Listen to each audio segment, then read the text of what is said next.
Nous sommes à un moment de Pentecôte. Et avec la grâce de Dieu, comptons sur la grâce du Seigneur, je pense que Dieu va vous faire du bien aujourd'hui. Alléluia. Et je veux que vous compreniez une chose fondamentale, c'est que tout esprit se transfère. Alléluia. Tout esprit se transfère. Et beaucoup d'enfants de Dieu ne font pas attention à la réalité du monde spirituel. Nous sommes dans un monde qui est à la fois spirituel et qui est à la fois physique. Et tout esprit se transfère. Nous allons lire une histoire. L'histoire d'un homme. L'histoire du premier roi d'Israël qui s'appelle Saül. Mais qui a reçu l'imposition des mains d'un prophète qui s'appelait Samuel. Aujourd'hui, vous pouvez appartenir à une église évangélique. Vous pouvez appartenir à une communauté. Dire, je vais à l'église, je vais chez mon prophète, je vais chez tel pasteur. Mais vous devez faire preuve de ce qu'on appelle le discernement. Parce que tout esprit se transfère, qu'il soit positif et qu'il soit négatif, il se transfère. Donc si vous recevez l'imposition des mains d'une personne, et que cette personne-là n'est pas guidée par le Saint-Esprit, l'esprit qui est en lui, l'esprit négatif qui est en lui, va vous être transféré. Parce qu'en acceptant l'imposition des mains, vous lui avez donné le droit de vous communiquer ce qu'il veut. Est-ce que c'est le moment de parler de ça? Je vous explique un peu bien, vous allez comprendre. Nous avons beaucoup de communautés évangéliques, nous avons beaucoup d'églises aujourd'hui. Mais laissez-moi vous dire, peuple de Dieu, en cette période de Pentecôte, ne vous laissez pas distraire par tout ce qui est forcément ancien. C'est pas ce que je comprends. Ne vous dites pas parce qu'il y a des révélations là-bas, c'est Dieu qui agit. Parce que vous vous dites que pourquoi ce n'est pas Dieu? Parce que quand il tombe de révélation, il dit toute ma vie. Il a dit toute ma vie. Donc c'est Dieu. Est-ce que vous avez bien lu votre Bible? Dans la parole de Dieu, il y a une femme qui a dit la vie de l'apôtre Paul. Mais il s'est retourné vers elle, il lui a dit sois esprit de bidon. Pourtant, ce qu'elle disait était exact. Vous devez, en tant qu'enfant de Dieu, faire preuve de discernement. Dites discernement. Discernement. Je ne vais pas chercher vous perdre le blanc, mais je vais donner une révélation que j'ai eue. Et cette révélation-là, je l'ai eue en 1995. Le lendemain de mon premier jour de ministère. 21 octobre 1995. Voilà ce que j'ai vu. J'ai vu une grande salle, une grande veillée, un grand programme. Et ce qui m'a impressionné, c'est que j'étais couché sur mon lit, mais je me suis retrouvé là-bas. Comme si un ange était venu me chercher et il m'avait parti ce matin à cette veillée-là. Donc je me retrouve là-bas, mais je savais que j'étais avec le Seigneur. Et j'ai dit, Seigneur, mais tu m'as fait faire tout ce tour-là, il fallait m'expliquer qu'on partait à une veillée. Oh, et j'ai commencé, parce que les gens chantaient l'heure de la victoire, et j'ai commencé à chanter, à danser. Il m'a dit, mais avant de chanter, de danser, est-ce que tu sais où tu es? J'ai dit, non, mais je suis à une veillée, donc normalement, il n'y a pas de problème. Il dit, à cette heure, il regarde. Et je m'assois, je regarde. Il dit, regarde, il me dit, regarde bien, observe très bien. J'observe. Le Saint-Esprit, apparemment, se manifeste, les gens prophétisent, les gens parlent en langue, les gens tombent, il y a des trucs, mais c'est les mêmes choses. Et lui regarde très bien qui dirige ce programme-là. Et je vois l'orateur, je vois un homme en soutane noir. C'est lui qui a pu prêcher. Et il me dit, toi tu le vois en soutane noir, mais eux ils ne le voient pas en soutane noir. C'est toi qui le vois comme ça. Et je vois, je vous dis, c'était les manifestations, les mêmes manifestations. Et il donnait la vie des gens de manière détaillée, avec une précision pas possible. Et je criais, prophète, prêche, c'est tout. J'avais des agitations comme les enfants là. Je ne peux pas de 95, hein. 95. Alors je suis là. J'ai commencé à avoir peur maintenant. Et dans le mouvement de ce qu'il faisait, à un moment, je me suis retrouvé devant. Et j'ai commencé à comprendre. Et j'ai vu qu'il imposait des mains aux gens. Et quand il leur imposait des mains, il leur communiquait des esprits. Il leur impose des mains, il leur communique des esprits. Et au moment où je suis arrivé, je suis rentré dans le rang pour venir prier. Au moment où je voulais arriver sur l'esprit, je suis venu me dire, ne lui permets pas de poser tes mains. Quitte le rang. Et je quitte le rang. Au moment où je quitte le rang, le serviteur était très fâché parce que j'étais déjà devant. Donc je voulais quitter le rang. Le serviteur me dit, pourquoi tu quittes le rang? Ils ont voulu me ramener. J'ai dit non. Donc ils m'ont pris, ils m'ont poussé pratiquement, je me suis retrouvé dans une salle apparemment de délivrance. Et là-bas, j'entends, sors au nom de Jésus. Quand ils sont faits de délivrance, sors au nom de Marie, sors au nom de Jésus, sors au nom de Marie, sors au nom de Jésus. Je dis, c'est quoi ça? Je vois toutes choses, je vois de l'eau, on verse de l'eau, on fait des choses, plein de choses comme ça. Et le Seigneur me l'amène à moi. Il me dit, tu as bien vu? Je dis, j'ai bien vu. Il dit, tu peux noter ce que tu as vu? Il dit, je peux noter. Il dit, note, parce que ça va arriver à la Côte d'Ivoire. Je vous parle de 95. Et si se rappelle bien, je le lui ai dit. Et c'est en train d'arriver sous vos yeux. Ça se passe déjà depuis un moment. Nous voyons apparemment un réveil spirituel en Côte d'Ivoire. Et on est dans une guerre de prophètes, des gens qui estiment que nous, on ne croit pas à l'onction, on ne croit pas au Saint-Esprit, parce qu'on combat certaines choses.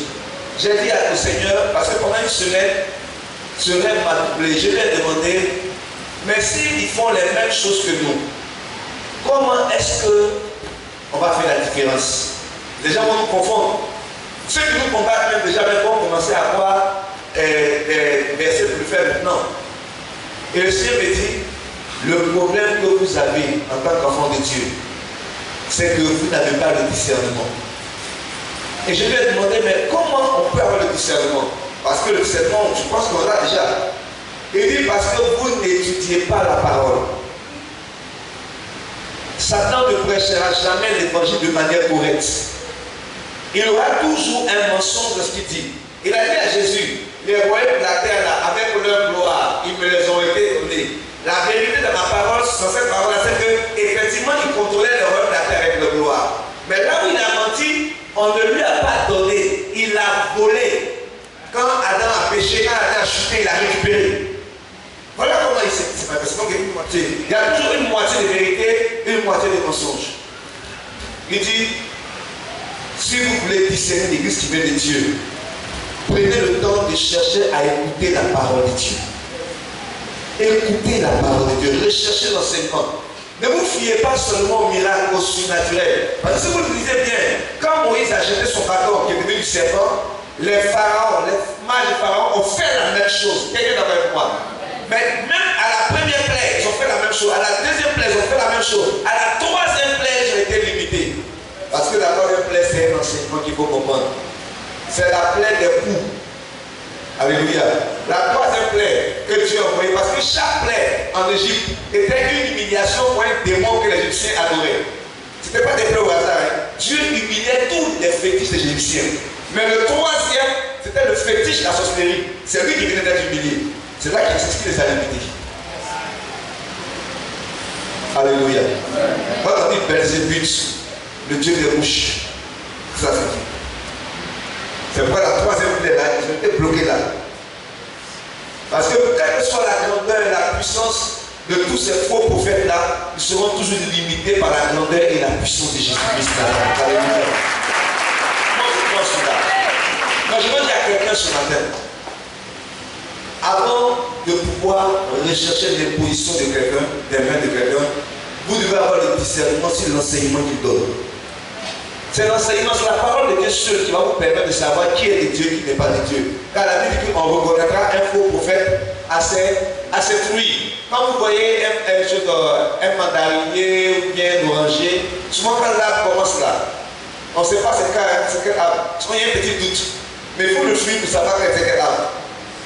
Ils peuvent tromper pendant longtemps. Mais tôt ou tard, l'esprit qui les anime là va les amener à se trahir. Tôt ou tard. ils vont dire quelque chose, ils vont faire quelque chose, ils vont donner un enseignement qui ne soit pas correct pour détourner le peuple de Dieu. Ayez du discernement. Nous sommes à un temps spécial, nous sommes à un temps particulier où le surnaturel se manifeste réellement. Dieu est en train de visiter son peuple. Mais dans cette visitation-là, si vous ne faites pas attention, vous allez vous retrouver dans le compromis. Donc arrêtez de vous promener d'église en église. Le miracle, là, il se repose sur une relation personnelle avec Dieu. Donc cherchez à expérimenter Dieu. Je ne suis pas en train de prêcher pour vous maintenir ici. Mais je suis en train de dire une chose. Dans ma condition où je suis aujourd'hui, j'ai eu la grâce de former plus de 500 pasteurs. Dans la position où je suis, il y a des choses que nous savons que vous ne savez pas. Moi, j'ai des confessions pratiquement chaque jour. Au peuple, il y a un qui est venu se confesser à moi, il m'a dit une chose qui m'a tellement choqué. Il m'a dit, à un moment donné, on ne cherchera pas qui est faux prophète. Mais on cherchera qui est vrai prophète. Parce que nous sommes tellement beaucoup que tu n'as même pas idée. Est-ce que vous pouvez comprendre ça? Mais le vrai problème, c'est que vous n'avez pas compris que tout est de transfert. Donc, il y a des personnes souvent qui appartiennent à des communautés où Dieu leur a donné le discernement que le pasteur en question là, Dieu ne l'utilise pas. Vous n'avez pas demandé sur des points à Christ là, lui-même il vient de raconter ce qui se passe là-bas. Mais il est toujours là-bas, il ne peut pas quitter. C'est vrai que ça ne fait pas bizarre. Tu dis, mais tu racontes toujours les mêmes choses, mais tu es là-bas. Mais parce qu'ils sont liés par des pactes.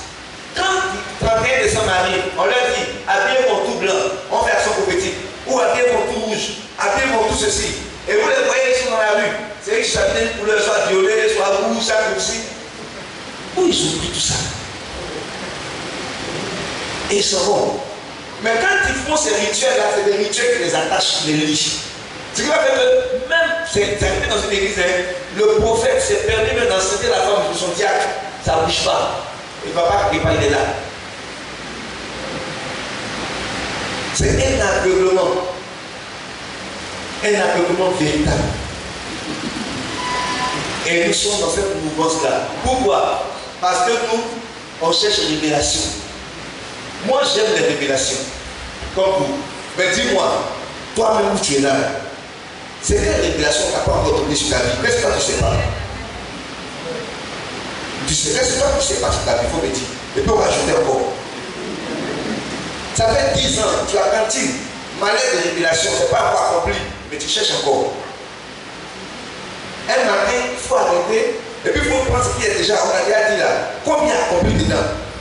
Puis il faut travailler sur l'accomplissement un peu, on va voir.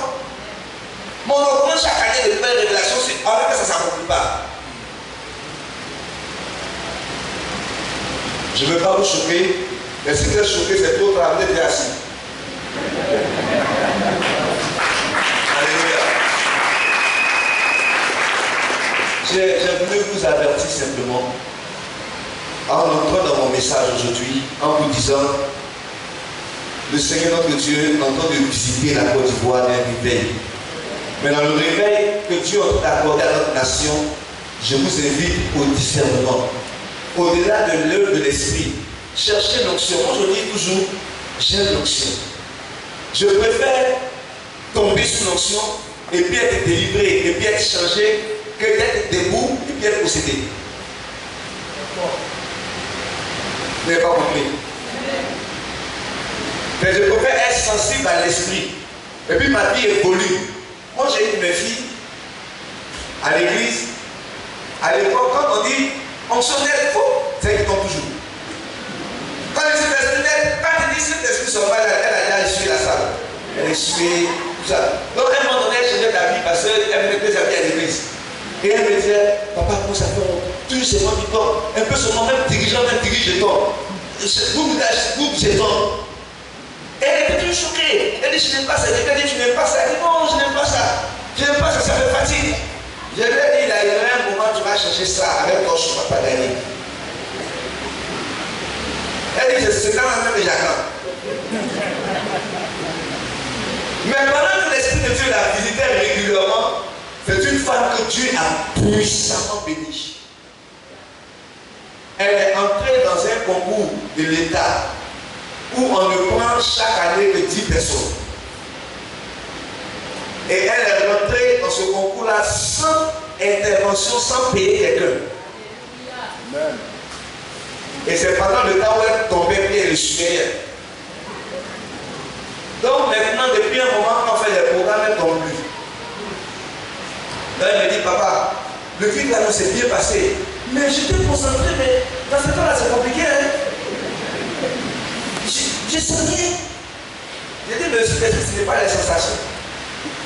Tu as levé une phase, une autre dimension, où il n'a plus besoin de te faire tomber. Il sait que tu as tout compris, donc vous allez ensemble.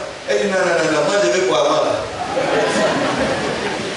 Avant là, au moins, même si c'est sale, au moins quand à la maison, je sais qu'il y a fait une cuite. Alléluia. Et là, c'est tes émotions, c'est tes plus d'esprit. Alléluia. Alors, que Dieu te bénisse. Amen. Amen, le petit. Ça va? Jésus est Seigneur. Alors, je dois vous encourager à être ouvert au Saint-Esprit. Aujourd'hui, j'aimerais parler, dans la suite de ce que le pasteur a dit, des 3 œuvres que le Saint-Esprit fait en nous. Les 3 œuvres que le Saint-Esprit fait en nous. Parce que quand on parle du Saint-Esprit, on parle de l'onction, on doit savoir qu'il y a 3 œuvres, il a 3 objectifs. Quand il vient en toi, il a 3 objectifs. Nous allons le voir ensemble. Les 3 œuvres que le Saint-Esprit fait en nous. 1 Samuel chapitre 10, verset 1, 2 et verset 6 et 7. 1 Samuel chapitre 10, verset 1, 2 et verset 6 et 7. La Bible dit ceci. Samuel prit une fiole d'huile qu'il répandit sur la tête de Saül.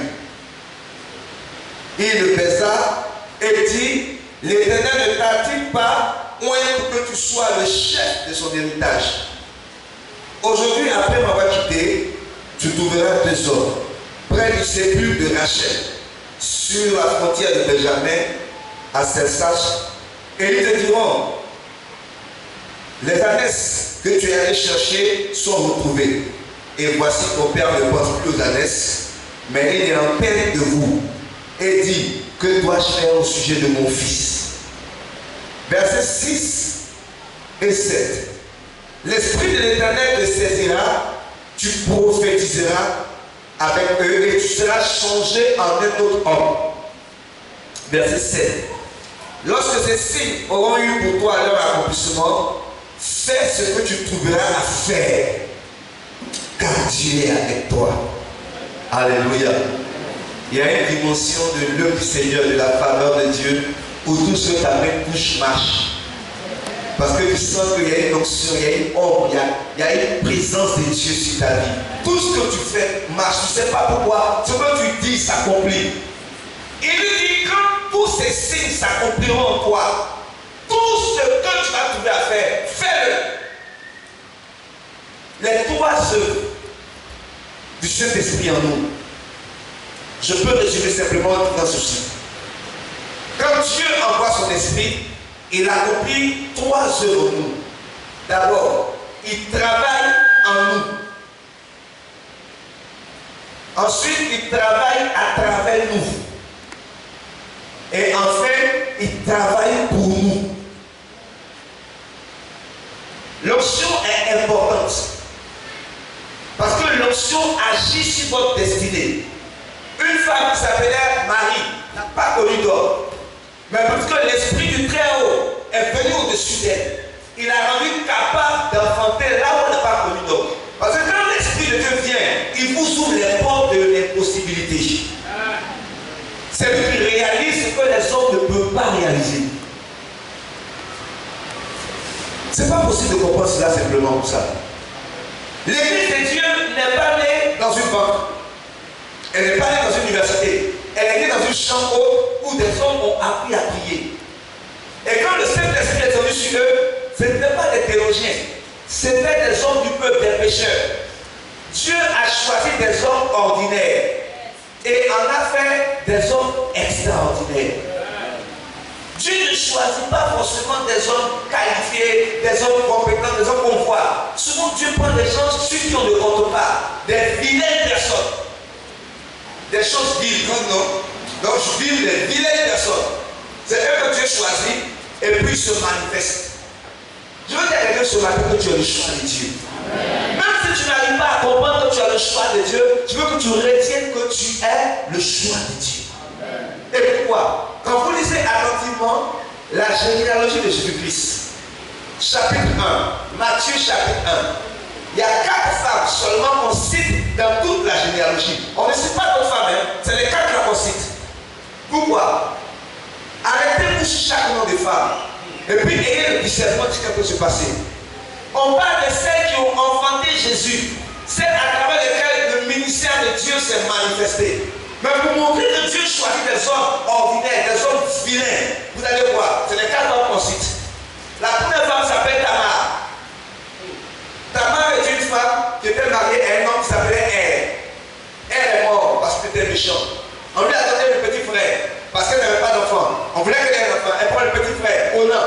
Onan aussi, il ne peut pas. Il est méchant. Il ne peut pas qu'elle ait une grossesse. Il va vers elle et puis il se salit à terre. Dieu le frappe, il meurt. Quand Judas a vu cette femme qui a tué, qui a enterré 2 enfants, c'est lui qu'elle est dangereuse. Il avait un troisième fils appelé Sheila. Il dit, je ne donne pas ce troisième fils-là. Mais il y a un problème. C'est qu'elle n'a pas d'enfant. Or, à l'époque, quand on donne une femme, elle appartient à la famille. Donc, il faut qu'on prenne soin d'elle. Donc, elle attend le petit frère. Il dit, comment elle a calé en famille là-bas, elle a attendre. On va venir la chercher. Dans son cas, il espérait qu'elle puisse tomber dans le péché. Là, ils vont la lapider. Et puis, c'est débarrassé d'elle. Effectivement, elle a pris grossesse là-bas. Mais grossesse de qui? La Bible dit, un jour elle s'est voilée parce qu'elle a entendu que son beau-père est venu dans la ville. Or, ça fait longtemps que Sheila a grandi, il ne veut pas donner. Mais comme elle s'est dit que je leur appartiens, elle s'est fait comme une prostituée, elle allait coucher avec son beau-père. Elle a eu jumeau dans cette relation-là. Et quand il a entendu que sa belle-fille enceinte, imagine sa joie. Mais il ne savait pas que c'était elle. Il est venu dans la joie. Après, on va la lapider. On va la lapider. Il vous a dit la mauvaise. Parce qu'on m'a cru. Voilà, Dieu est le Dieu de justice. Mais elle avait demandé à celui qui avait couché avec elle, qui est son beau-père, qui lui ne savait pas, parce qu'elle n'avait pas les moyens de payer, elle lui a demandé son cachet et puis des symboles. Voilà. Donc elle a dit aux gens qui devaient la lapider, avant de me lapider, je vais vous donner les symboles de celui avec qui j'ai fait enfant. On donne les symboles, c'est Judas, le beau-père. Et il dit, en effet, moi je suis plus coupable qu'elle. Elle est dans la liste des mamans de Jésus, c'est pas comme ça. Et une deuxième, la prostituée. C'est une prostituée. Mais Dieu l'a choisie pour être la mère de Jésus. Prostituée. Elle fait partie de la généalogie. Elle est dans ça. Quand on dit prostituée, on dit que son corps est fatigué, elle a tourné. Mais c'est cette femme-là qui a tourné, qui a fait partie du plan de Dieu pour la vie du Messie. On a une semaine la fête des mères, non? Que ce message soit pour les femmes. Mais il y a une troisième. Ruth, la Moabite. Quand on vous dit le nom, vous ne faites pas dans son nom. Tout le monde est sur la Moabite, on dit bonne chose. Elle est la seule étrangère dont un livre de l'Ancien Testament porte le nom. Elle est la seule, non juive. Et elle est l'une des 2 femmes qui a donné son nom à un livre. Ruth, la Moabite. Mais Moab, c'est qui? Moab, c'est quelqu'un qui est né du viol d'une fille sur son papa. C'est comme on entend ici là. C'est papa qui viole fille, c'est même pas bon. Mais c'est quoi? C'est une fille qui a violé son papa.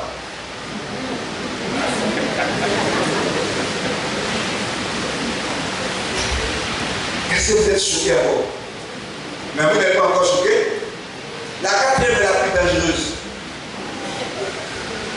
La Bible dit, si un Matthieu 1, quelqu'un t'a dit ça? Mais quand vous voyez Matthieu 1, vous voyez les noms. Ainsi en fata, vous sautez, c'est pas ça? Vous ne faites même pas attention, il y a une histoire là. Et là, il y a la 4e. Elle ne dit même pas son nom, elle est trop dangereuse. Aïda, elle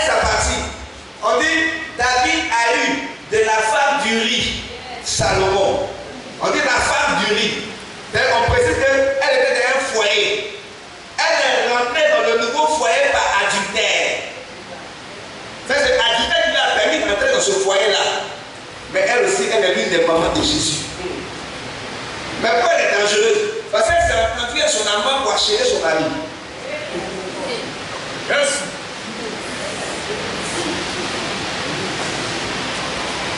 Les gens que Dieu choisit, les gens que Dieu utilise. Satan veut vous faire croire que Dieu ne peut rien faire avec votre vie. Il dit pas tu sais quoi, quand tu connais quoi. On dit voici les signes et les miracles accompagnant ceux qui auront cru. Il dit ceux qui auront cru. Ça veut dire quoi? Il n'a pas dit voici les signes et les miracles accompagnant les évangélistes. Il n'a jamais dit voici les signes et les miracles accompagnant les révérends. Il a dit ceux qui auront cru. Si la ménagère croit, les signes vont l'accompagner. Si le mécanicien croit, les signes vont l'accompagner. Si le mécanicien croit, les signes vont l'accompagner. La parole de Dieu est précise. Dieu se sert de qui il veut. C'est pourquoi je vous ai dit, il y a trois ce que Dieu fait en vous. Alléluia. Le Saint-Esprit travaille en vous. Le Saint-Esprit travaille à travers vous. Et puis le Saint-Esprit travaille pour vous. Il a fait pour salut. La Bible dit, il dit quand le Saint-Esprit te saisira, tu seras changé en un autre homme.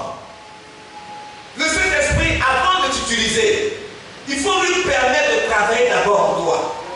Il faut lui permettre de changer ton caractère, de changer ta vie. Aujourd'hui, Dieu veut accomplir de grandes choses à travers nous, mais nous ne permettons pas. Regardez souvent, quand le Saint-Esprit se manifeste, tu vas à la maison, une fois que tu dis, va te reconstruire ta voisine. Tu dis non, je ne vais pas. Non, moi-même, là. Moi-même.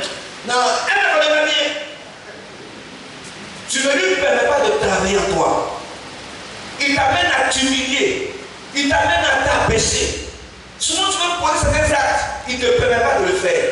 Tu veux réagir. Tu es là et puis ta femme déchire. Toi-même, tu es choqué que tu n'as même pas envie de réagir. Tu lui dis, Jésus t'a sauvé. Souvent, il y a des gens qui disent, Seigneur, délivre-moi de la colère. Seigneur, délivre-moi de la colère. Et puis, il saute, ça va prêter le taxi, pendant la monnaie, puis il fuit. La délivrance a commencé comme ça. Tu as dit, délivre-moi de la colère, mais tu n'as pas dit comment il va te délivrer. Donc, tu choisis des circonstances et puis les manières de te délivrer. Tu es assis dans le banc, tu as payé déjà une fois. On dit que tu n'as pas payé. Oh, tu as payé, matin, délivre-moi de la colère. Tu as payé. Tu vas payer, puis le cheveu de la police dit, voleuse là. Comment tu es dépassé? Tu veux dire, si tu me connais bien. Oh, tu as pris le main. Tout ça a commencé. Quand la Bible devient un peu lourde, non? Alléluia. C'est la même chose quand on conduit, quand tu es au volant, et puis tu fais une manœuvre, et puis tu as ton col pasteur. Et puis le gars il décolle. Comme hier, ça m'est arrivé à mes enfants. Quand j'ai fini ici, j'étais vraiment pas bien. Donc je suis allé pour une veillée. Je ne pouvais aller me reposer pour aller à la veillée. Ils ont pris je suis à Paris à la veillée à 5h du matin. Mais quand même, je suis venu. Alléluia. C'est une grâce. On finit la veillée, je prends mes enfants, on va à la maison. Et il y a un monsieur, je vous dis, je ne sais pas ce qui s'est passé. Il s'est mis, il a traversé la route, un tournant. Et je freine sur lui. Je dis, c'est quoi ça? On vit la veillée, tout le Saint-Esprit vient en nous. À un moment, j'ai fait des idiots là. Bon, je parlais de l'œuvre de l'esprit à mes enfants. Donc, je lui ai dit, mais, il va pas là-bas. C'est là où il va tuer ça. Mais souvent, le diable envoie des gens comme ça pour créer des problèmes. Il veut m'amener à capter mon enseignement. Mais faites attention, hein. Souvent, le diable n'est pas bien. Il place ce genre de personnes à protester. Toi, tu as commencé à changer. C'est vrai que ton changement, ça ne fait pas trop longtemps, mais ça fait quand même quelque chose. Et tu peux te progresser, parce que tu vois que ta vie chrétienne évolue un peu. Et puis, ce à quoi tu t'attends pas maintenant, il y a quelqu'un qui le diable va amener pour garder tout. Souvent, quand tu es un jeune maman, c'est pas ça. Tu es bien jeune, puis sans Dieu. Et puis, il apparaît maintenant, puis il te provoque, il provoque. Tu le restes jusqu'à. On dit gloire à Dieu. Gloire à Jésus. Mais quand vous ne réagissez pas à la délivrance au Père, jeu en fait. Ne jamais réagir. Apprendre à niveau de Dieu. Donc le Saint-Esprit travaille en vous. Quand le Saint-Esprit travaille en toi, vous allez voir qu'il va commencer à t'orienter. Il va t'amener à prier. Souvent même, il peut t'amener, il te réveille pour prier les matins. Les gens pour prier, eux, enfants de Dieu, des chrétiens. Le Saint-Esprit la réveille chaque matin, mais cela est-il le drame. Et elle dit, Dieu même sait que je suis fatigué. Mais avant que le Saint-Esprit ne puisse t'utiliser, il faut que tu lui permettes de travailler normalement toi. Il va travailler à te donner une vie de prière. Il va travailler à te sanctifier. Il va travailler à changer des choses. Et lui-même, il va te discipliner, il va te dire, regarde, depuis un moment là, toi-même tu parles avec Gaspard, tu sais ça. SMS avec Gaspard, tu ne sais pas que c'est adultère. Ou bien SMS avec Adjoa, c'est adultère. Il dit non, c'est ma collègue de service. Quel collègue? Et tu vis dans le péché. Il est en train de travailler en toi. Il crée en toi des désirs de sainteté. Si vous lui permettez de le faire, il va le faire à un niveau que vous n'imaginez pas. Parce qu'il veut travailler en vous. Il a changé la vie de Saül. Saül était un homme comme vous et moi. Mais Saül était un homme qui avait une grande destinée. Et quand le Saint-Esprit s'est mis en marche en lui, la première chose que l'Esprit de Dieu a fait, il a été changé en un autre homme. Dieu veut vous changer en un autre homme. Car la Bible dit que si quelqu'un est en Christ, les choses anciennes sont comment? Vous allez voir que la colère est en train de tomber. Après, normalement, il y a des situations, vous avez une manière de réagir. Mais c'est parce que vous sentez que vous ne pouvez plus réagir comme avant. Et tu crois que ne plus réagir, c'est devenir faible. Mais tu n'es pas faible. Parce que là où tu deviens faible physiquement, tu deviens fort spirituellement. Voilà la réalité. Je dis souvent à mes enfants spirituels, si je me tais sur une chose, c'est plus dangereux que si je parle. Souvent, il faut prier pour que je parle. Mais si je me tais, ça devient notre jugement. Nous faisons confiance à Dieu. Dieu veut travailler en toi. Et Dieu veut travailler aussi à travers toi. Comment Dieu peut travailler? La Bible dit que l'Esprit de Dieu l'a saisi, il s'est mis à prophétiser. Voilà quelqu'un qui n'est pas prophète de vocation, qui est appelé à être roi. Mais pour qu'il devienne roi, il a fallu qu'on verse la fuite, l'onction sur lui. L'onction était censée établir sa destinée. Mais avant que sa destinée réelle se mette en place, il est passé par des phases. Donc quand Dieu t'appelle à une destinée spéciale, il y a des étapes de cette destinée-là. Et si une des étapes était la prophétie, il devait prophétiser. Je parle de l'onction prophétique. Laissez-moi ouvrir une brèche sur la prophétie. Aujourd'hui, quand on parle de prophétie dans l'église, pourquoi dans notre communauté il n'y a plus de prophétie? Pourquoi les gens ont du mal à prophétiser? Simplement parce qu'on n'a pas suffisamment compris le don de prophétie. Le don de prophétie, c'est un don d'inspiration. Ça veut dire quoi? Dieu nous donne le message, mais c'est nous on parle. Est-ce que je peux me comprendre? C'est qu'il t'inspire le message, mais c'est pas que tu as parlé. Les gens croient que quand on parle de prophétie, Dieu va venir les soulever, il va les jeter au mur, et puis on prophétiser. C'est pas comme ça que ça fonctionne. C'est tellement simple que tu n'arrives pas à comprendre. Dieu t'inspire le message. C'est qu'il te donne un message et tu sens que dans toi, une fois en train de parler et tu vas répéter. Mais quand tu n'es pas tombé sous l'option, parce que nous on croit au prophétie où on tombe casser une chaise. Nos chaises la coûtent cher. Dans ma communauté, les gens cassaient souvent les chaises. Mais depuis que j'ai fait peigner une chaise à la prophétesse, il n'y a plus eu de chaise cassée. Aujourd'hui, quand on parle de l'onction du Saint-Esprit, mais c'est pour les chrétiens qui font que les gens compliquent les choses. Quand vous n'entendez pas,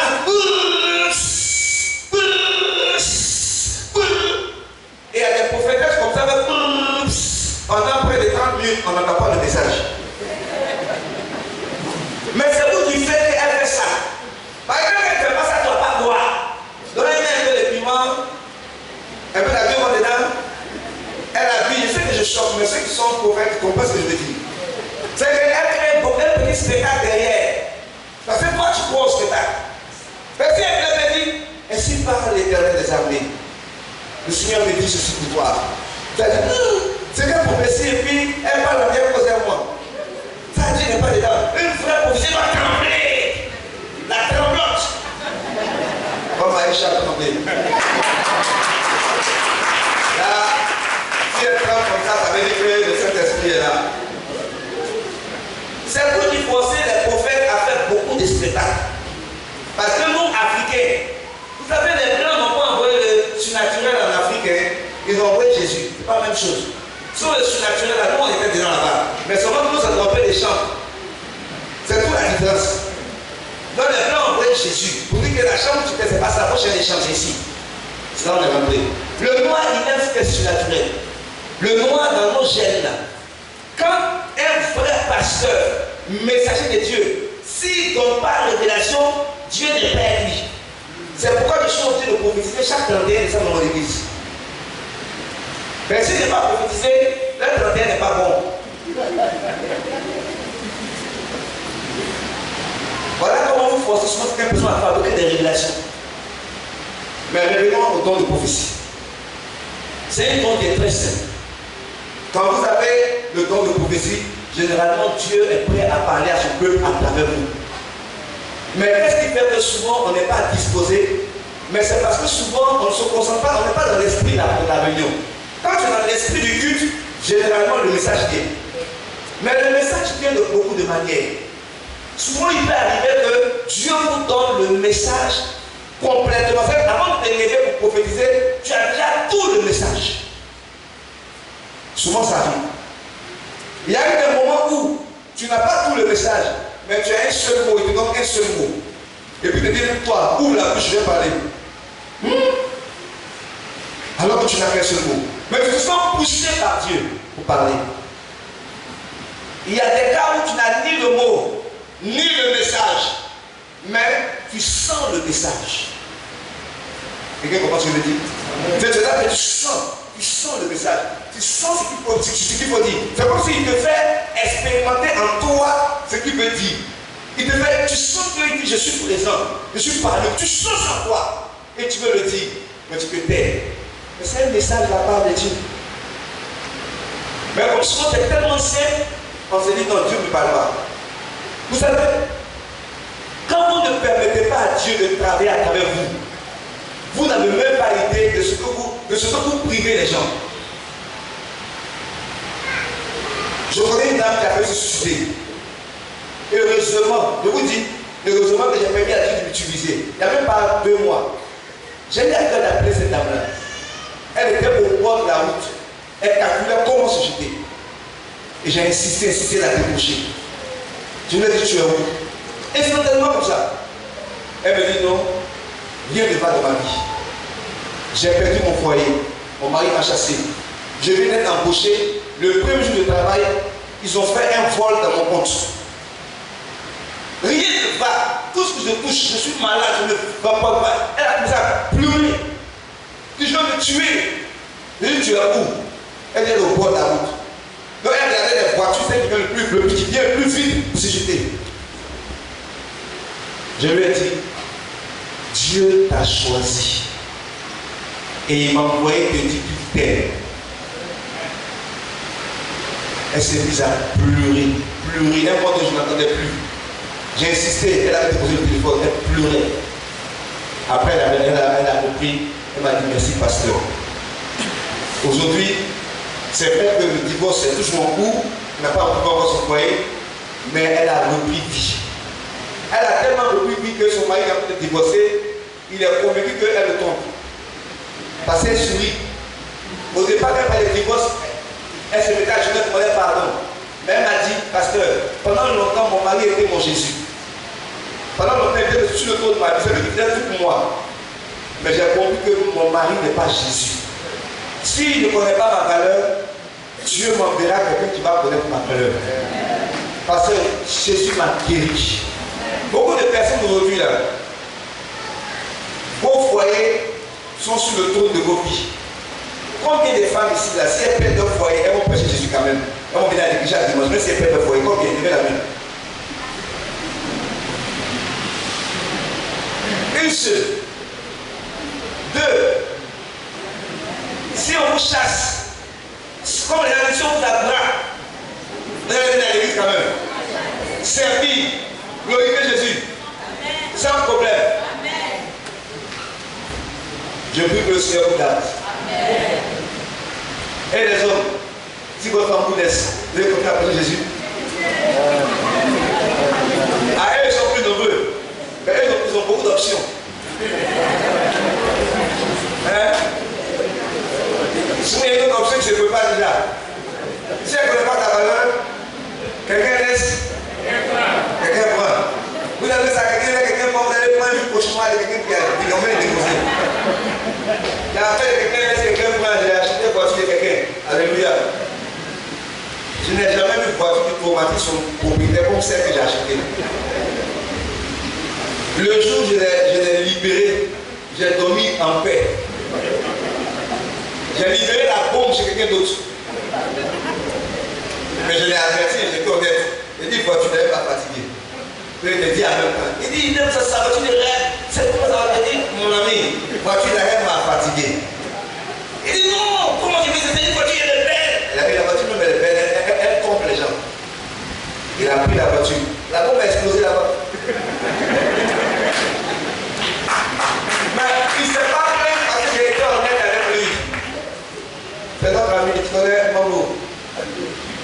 J'ai été honnête avec lui, non? C'est mon ami, tous on est ensemble. C'est moi qui ai célébré le maïs à qui il n'y avait pas longtemps. Parce qu'il m'a dit, j'ai été honnête. Mais la bombe a vraiment explosé. Elle a sérieusement explosé. Alléluia. Alors, je me dis à quelqu'un, l'Esprit de Dieu travaille à travers toi. Il travaille pour manifester des dons de l'Esprit.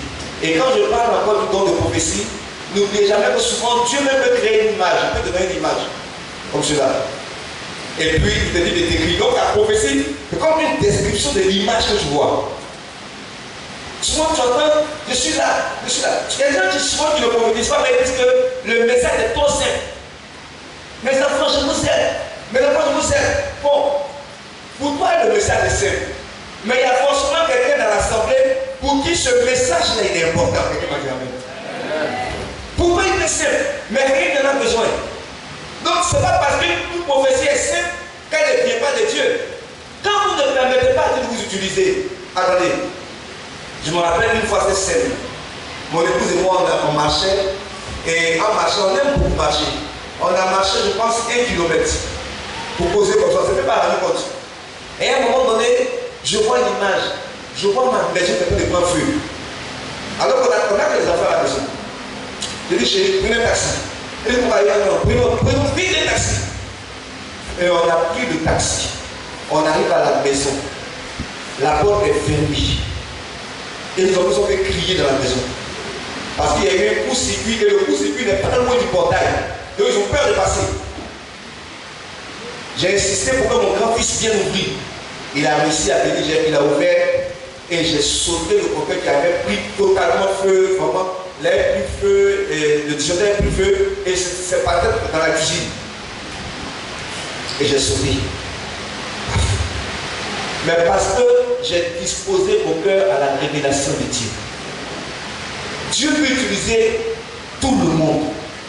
Souvent, Dieu peut parler même par des personnes qui ne sont même pas conscientes que Dieu parle par eux. Caïphe, il a prophétisé en disant qu'il est préférable qu'un homme meure pour que le peuple soit sauvé. Quand on lit la parole de Dieu.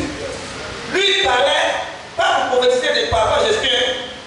En fait, je dis, je génère le business. Donc il a dit, si on le tue, le business va dépendre. Donc il a dit la pensée qu'il avait, mais la Bible dit qu'il prophétisait. Dieu peut utiliser même une personne, excusez-moi du terme, qui n'a pas le Saint-Esprit pour parler à travers lui. Mais ça c'est ponctuel, c'est fixe, c'est pas continuel. C'est circonstanciel. Quand Dieu cherche, il veut parler et puis la personne là, il va prendre une personne qui est à côté pour te parler. Et la personne te dit quelque chose de clair. Souvent on dit non, avis pardon, des choses sont de quelle couleur? Oh, c'est très beau le rose, ça ne fait pas bien. Et tu en habilles en uniforme, tout est rose. Si ma fille est là, elle prophétise. Et ainsi va être les armées. Certaines personnes vont dire, comme elle est venue en rose, est-ce que Dieu peut utiliser les cheveux roses? Tu me permets? Donc il faut se poser des questions. Simplement parce que nous lisons la personne telle que nous la voyons comme cela. Donc on se ferme automatiquement à tout message de sa part. Pourtant Dieu de manière circonstancielle peut utiliser une personne quand il ne trouve pas de cadeau disposé. Oui, il peut le faire. Souvent, il va prendre une personne et souvent faire attention à la prophétie. La prophétie se manifeste souvent en fonction du caractère de la personne. Ça c'est important de le retenir. Ceux qui sont très chauds de caractère, eux, la prophétie là, c'est le plus souvent des jugements. Je ne sais pas, je ne vous rappelle pas. C'est parce que lui-même se confesse son caractère. Parce que Dieu utilise votre personnalité. Ceux qui sont doux, ils vont le faire tout souvent. Maintenant, il peut arriver que dans une prophétie, il y a des fautes en français. Souvent on est choqué, mais comment tu peux parler et puis il y a faute de pensée dedans? Non. Dieu ne change pas le vocabulaire de la personne. Dieu peut l'améliorer légèrement. Mais c'est son vocabulaire qu'il va utiliser. Donc s'il parle en disant Mazafa, c'est ça sorti propre. Il y avait un prophète à l'époque, je ne sais pas s'il est toujours là, qui était un peu Nouchi. C'était un Nouchi que Jésus a gagné. Donc, il faisait des croisades. C'est un prophète, mais il n'avait pas amélioré son français avant de commencer le ministère. Dieu est merveilleux. Alors quand il prêchait, il dit le Saint-Esprit commence à river, et il va d'abord Satan Daoula.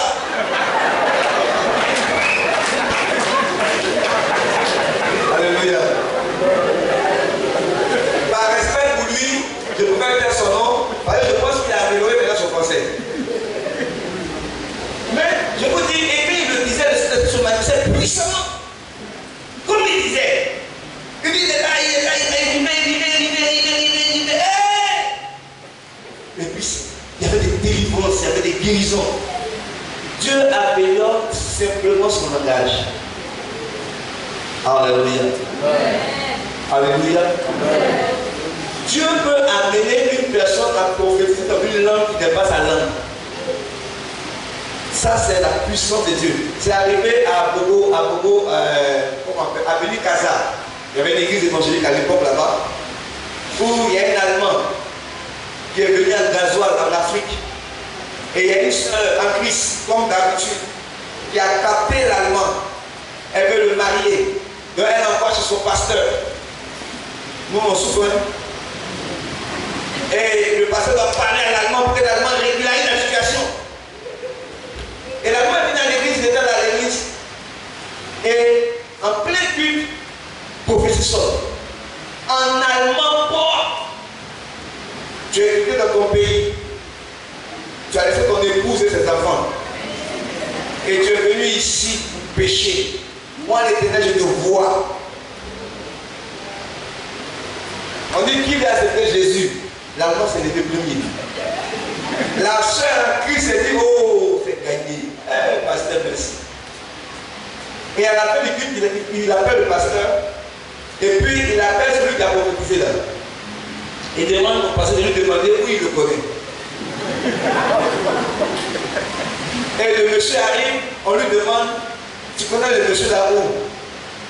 On est six, il ne parle pas. On est six, il dit, moi je ne comprends pas ton français. Et même français, mais il ne comprend pas. Pourquoi ils sont allemands? Peut-être nous prier pour kidnapper. Qu'est-ce que Dieu ne peut pas accomplir? Dieu travaille en vous. Dieu travaille à travers vous. Mais ensuite, Dieu travaille pour vous. L'onction qui est venue sur la vie de Saül, il dit, Dieu ne t'a-t-il pas point pour être roi sur Israël, sur son héritage? Donc lui, qu'on a fait sur lui, c'est pour lui permettre d'entrer dans sa destinée. Je ne connais pas ta position. Tu es peut-être fonctionnaire d'État, commerçant, mais tu as besoin de l'onction de Dieu dans ta vie. Mais c'est l'onction qui va permettre à ce que tes activités puissent marcher normalement. Souvent vous priez, vous jeûnez, mais vous ne comprenez pas qu'à un niveau, là, c'est la faveur de Dieu qui fait la différence. Mais quand Dieu met sa faveur sur ta vie, tout ce que tu fais, même si c'est fatigue, mais toi sans effort, ça marche. Oh yes. Moi je crois en cette faveur de Dieu. Est-ce que vous savez que depuis un moment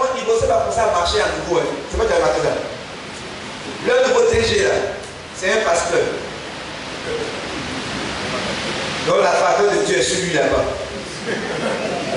Je n'ai pas dit que c'est pour que vous mourrez. Hein. C'est juste que tous ceux qui meurent aillent vers lui. Est-ce que quelqu'un comprend ce que je veux dire? Quand on parle de la faveur de Dieu, on peut avoir l'impression que c'est une faveur injuste. Mais quand l'onction veut travailler pour toi, comme l'onction a pu se manifester pour la vie de Joseph, Joseph se retrouvait en prison. Et Joseph a interprété les songes de deux personnes. Ces deux personnes étaient venues comme ses enfants spirituels. Et il y a un, ça s'est accompli, l'autre, les deux sont accomplis. Hein. Il y a un qui est mort et puis l'autre qui était libéré selon l'interprétation de Joseph. C'était le fils spirituel de Joseph. Joseph a prié pour lui. Joseph a dit, quand tu vas sortir, aide-moi à sortir. Il est sorti, il a oublié Joseph.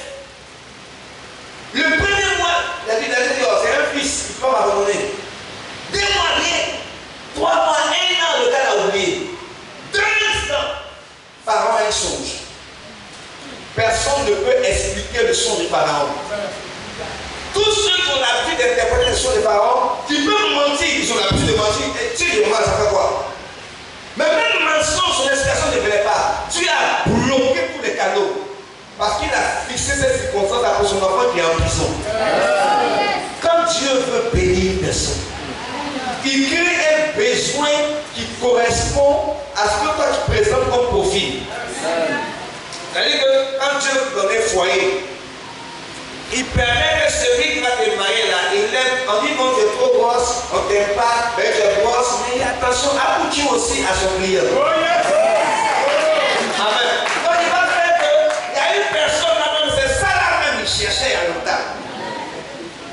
C'est comme ça que Dieu se manifeste. Il crée un besoin qui correspond à un profil. Il sait que Joseph a le don d'interpréter les songes. Alors il donne un songe à un roi païen. Et ce roi païen qui a l'habitude d'oublier les songes ne peut pas oublier son songe. Il demande explication, il n'y a pas d'explication. Il pose la main. C'est là qu'il y a un qui se rappelle. Ah, mon roi, pardon. Il y a 2 ans, j'ai fait quelque chose, j'étais en prison. Mais il y a un homme là-bas.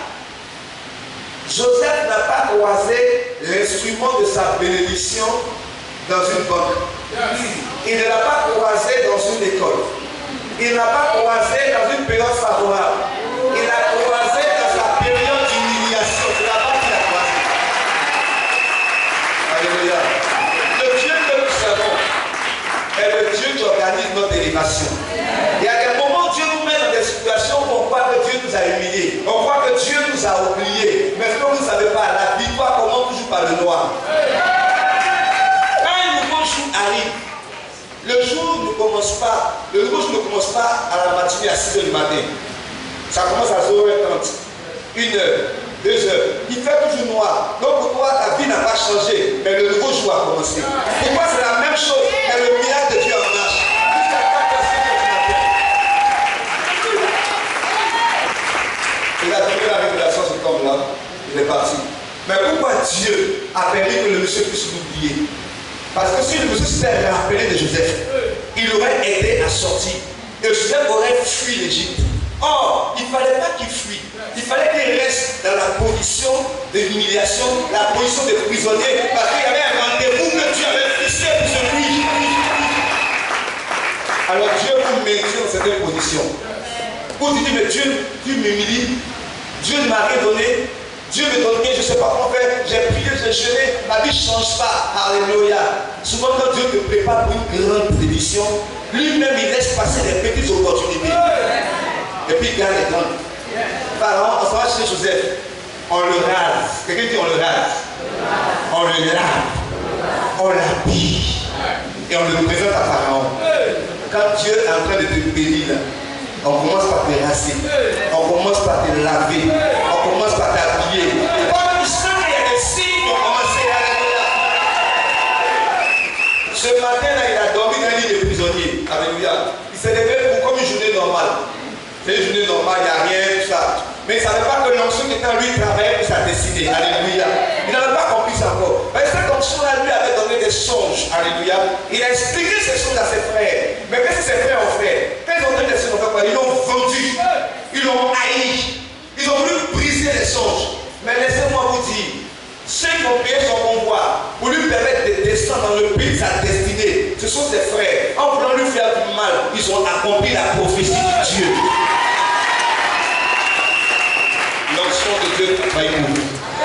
Même la haine que les gens ont pour vous là, c'est l'onction de Dieu qui travaille pour vous.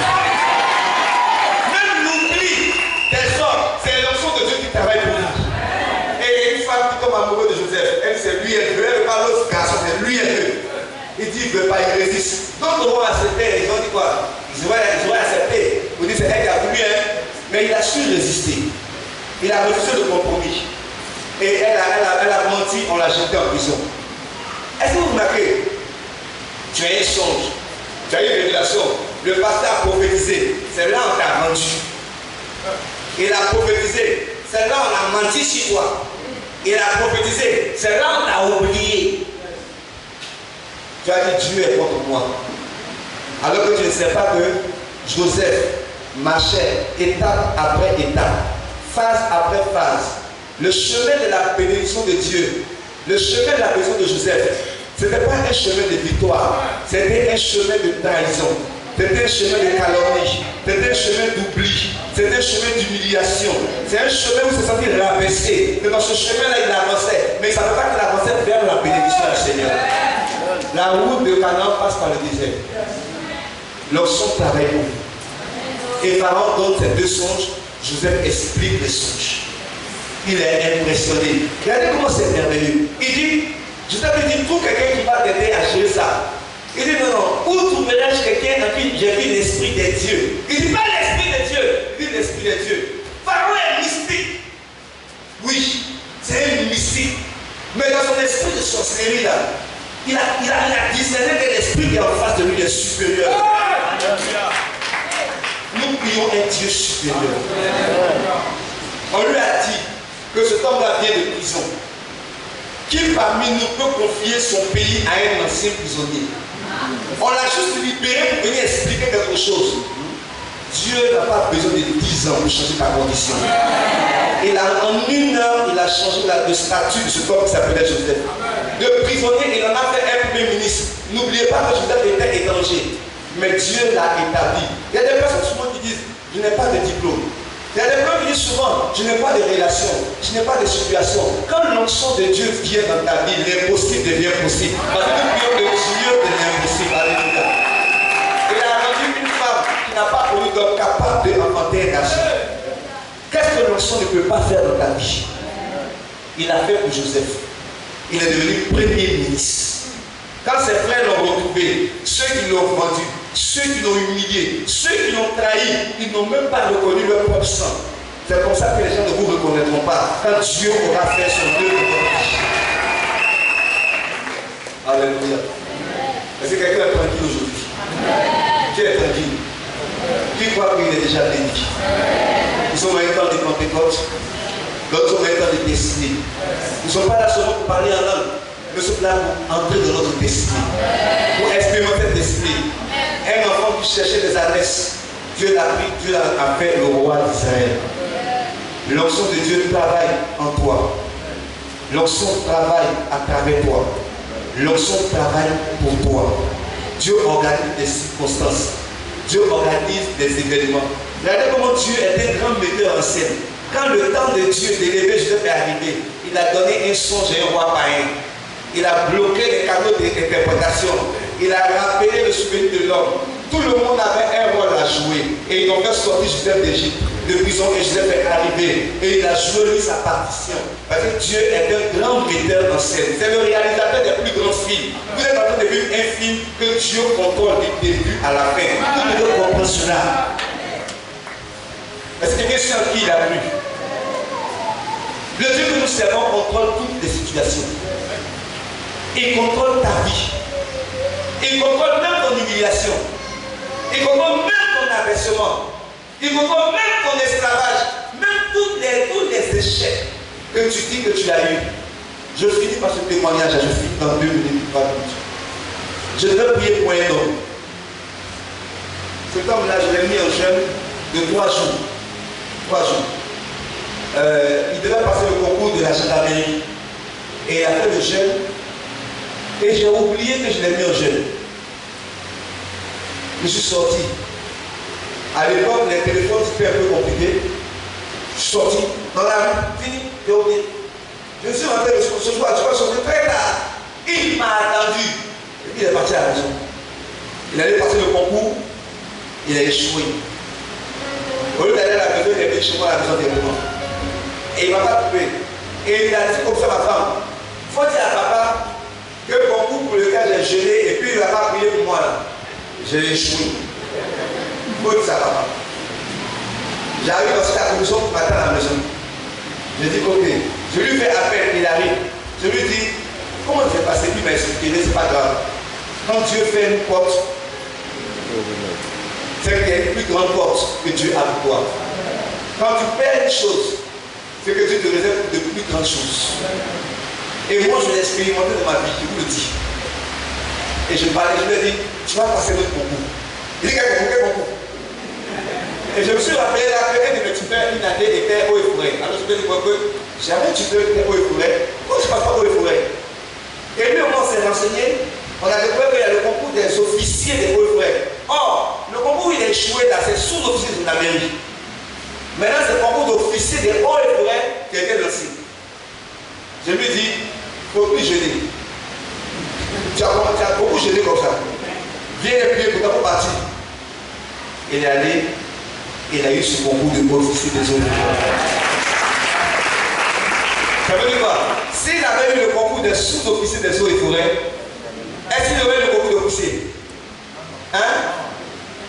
Souvent vous demandez à Dieu c'est un miracle, mais vous ne savez pas que souvent l'onction travaille pour vous. J'ai demandé à Dieu pour finir. J'ai à quoi ce témoignage? Je ne sais pas pour quelqu'un qui vend le témoignage. Mais la journée il pleut beaucoup. Quand il pleut, d'autres supportent la pluie, mais d'autres ne supportent pas la pluie. Laissez-moi vous expliquer. J'ai prié parce que j'avais une maison que je n'aimais pas. Un quartier que je n'aimais pas. Et j'ai prié pour que Dieu me permette d'avoir une autre maison. Et j'ai senti le Saint-Esprit parler avec moi. Il y a des choses comme ça, il y a des moments où tu es là à la nuit et puis tu n'as pas sommeil. Et il m'a dit, prie. Tu suis pour dormir, il dit, prie. C'est des rendez-vous qu'il ne faut pas rater avec Dieu. Je me suis mis à prier. De 21h à 5h du matin. Vers les 3h, une fois me demande, tu veux quoi? Il dit, Seigneur, je n'aime pas ma maison, je veux déménager. Il dit, tu veux quoi exactement? Seigneur, si tu me donnes une villa, c'est pas mal. Il dit, tu veux quoi? Je dis, mais en fait, moi, j'aime les duplex. Mais une villa, c'est pas mal. Et il me dit, tu veux quoi exactement? Seigneur, comment duplex, c'est bon. 2 semaines, je pense, entre 2 semaines, 3 semaines, c'était pas un moment, c'était en 2016. Je pense 2 semaines, 3 semaines, un mois après ma prière. Il y a une pluie qui est tombée. Il y a pluie, il y a pluie. Il dit la pluie est tombée dans notre quartier comme jamais. Elle a inondé le quartier. Inondé ma maison. Mes enfants et moi, on a lutté avec la pluie de 22h jusqu'à 7h du matin. Pour empêcher la pluie d'inonder la pluie. Alors on luttait pour verser. Donc on faisait une chaise, on versait l'eau. On versait l'eau dehors. On luttait comme on pouvait. J'ai prié pour bloquer la pluie. Elle ne s'est pas bloquée. Oh, c'est des choses que j'ai déjà faites. J'ai plusieurs fois bloqué la pluie comme ça. Mais il dit rien. Quand j'ai pris, ça augmente. L'onction travaille pour vous. Le matin, ma maison est gâtée. Salon, pas possible. Mes affaires, j'ai plus sauvé que mes affaires. Mes diplômes, j'ai distribué mes livres. Je tiens à mes livres. Ah oui, je tiens à mes livres. J'ai vu quelque part mes livres. Le reste là, c'était pas la peine. Il y avait la boue partout. Il fallait essuyer la maison, il fallait laver la maison. Et quelqu'un, mon téléphone sonne. Allô, papa, on arrive, on vient de faire visite. Où ça? Quand? Alléluia. Il dit, on arrive même. Il dit, qu'on va attendre dans 2 jours. Il dit, mon papa, on est même à 5 minutes à la maison. Il dit, voilà. Non seulement, Seigneur, tu m'as humilié la pluie. Maintenant, tu veux m'humilier publiquement. Tu veux m'humilier même par ton humiliation. Toute l'église va apprendre. Et le couple arrive. C'est un couple qui arrivait, j'arrivais. Ils m'ont vu, j'avais retouché mes pantalons, j'étais là. On ne peut plus rien cacher, il n'y a rien à cacher au derrière. Et mais le monsieur, comment ça? Le monsieur est arrivé. Et je commence à pleurer. Je dis, moi-même, je suis en problème, j'ai oublié comment il regarde. Et la femme dit, papa, il faut que tu déménages. Il faut que tu déménages. Mais pourquoi tu ne déménages pas? Il dit, ma fille, le mot que tu dis là, il y a un mot qui est fort. Tous on veut déménager, hein. Mais c'est par rapport, on est là. Sinon on veut déménager tous. Je vais dire ma fille, c'est pour qu'elle dit, elle me dit, mais pas, il faut combien? Je dis, mais il faut 1,5 million. C'est un jeune couple. Moi, je n'ai jamais pensé que celui-là pouvait avoir 1,5 million. Ils se sont retirés, ils sont partis à la maison. Au bout d'une semaine, ils m'ont appelé, ils sont venus à 1,5 million dans sa chambre. Papa, voici l'argent, il faut déménager. Pour la première fois dans ma vie, moi j'ai eu caution avant de déménager. D'habitude, je n'ai pas caution, je m'en vais, puis je possède la maison, je possède.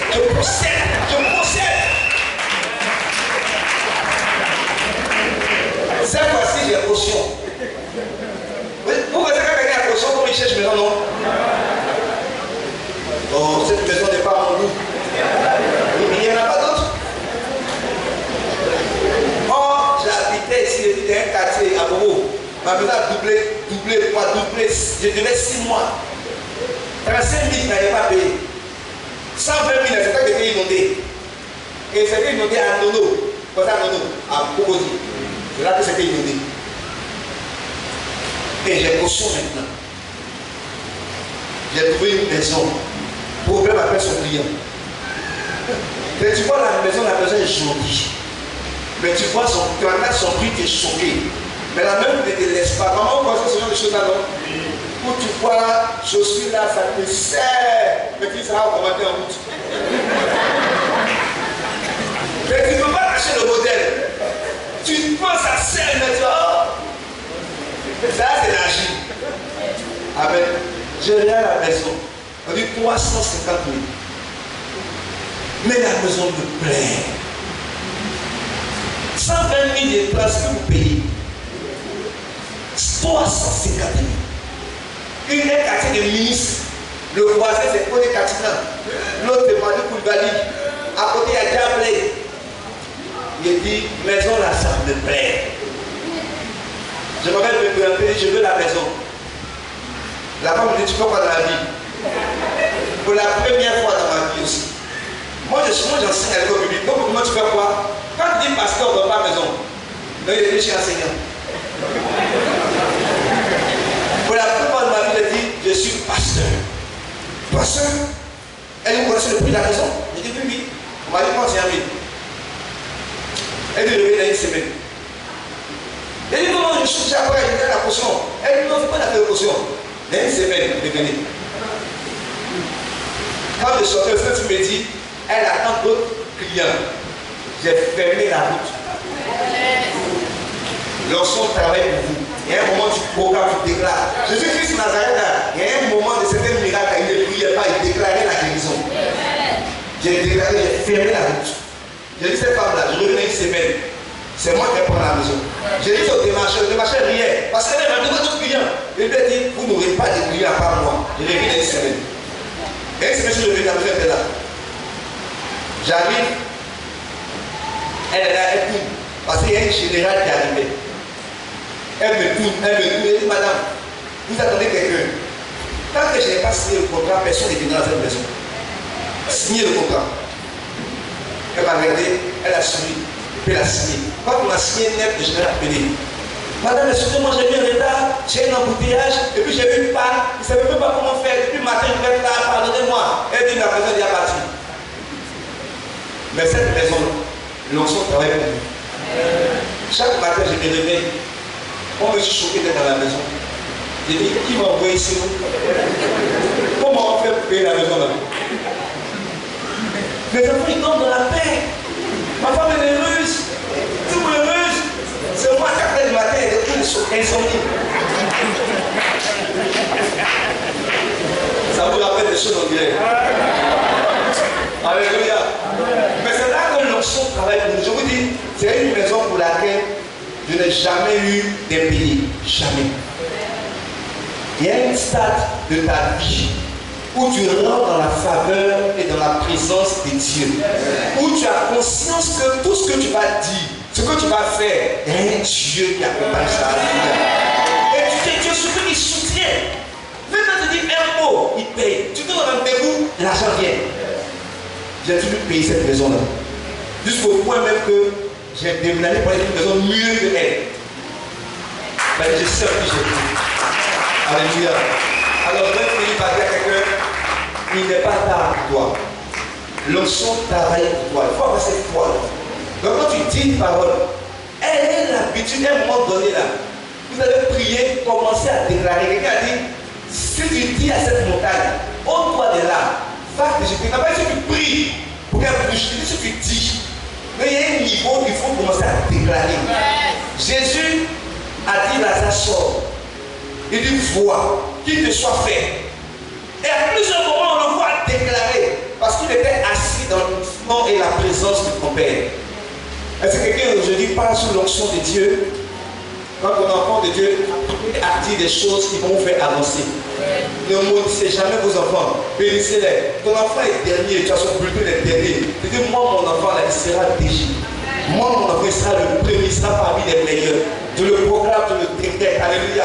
Ton foyer en train de se déstabiliser. Tu dis, Seigneur, mon mari là, il va m'aimer. Femme qui n'a jamais aimé, il va m'aimer comme jamais il m'a aimé. Mais je le déclare aujourd'hui. Alléluia. Commencez à proclamer la faveur de Dieu. Parce que l'onction de Dieu travaille pour vous. Quelqu'un m'a dit Amen. Alléluia. Amen. Est-ce qu'on peut acclamer très fort Jésus?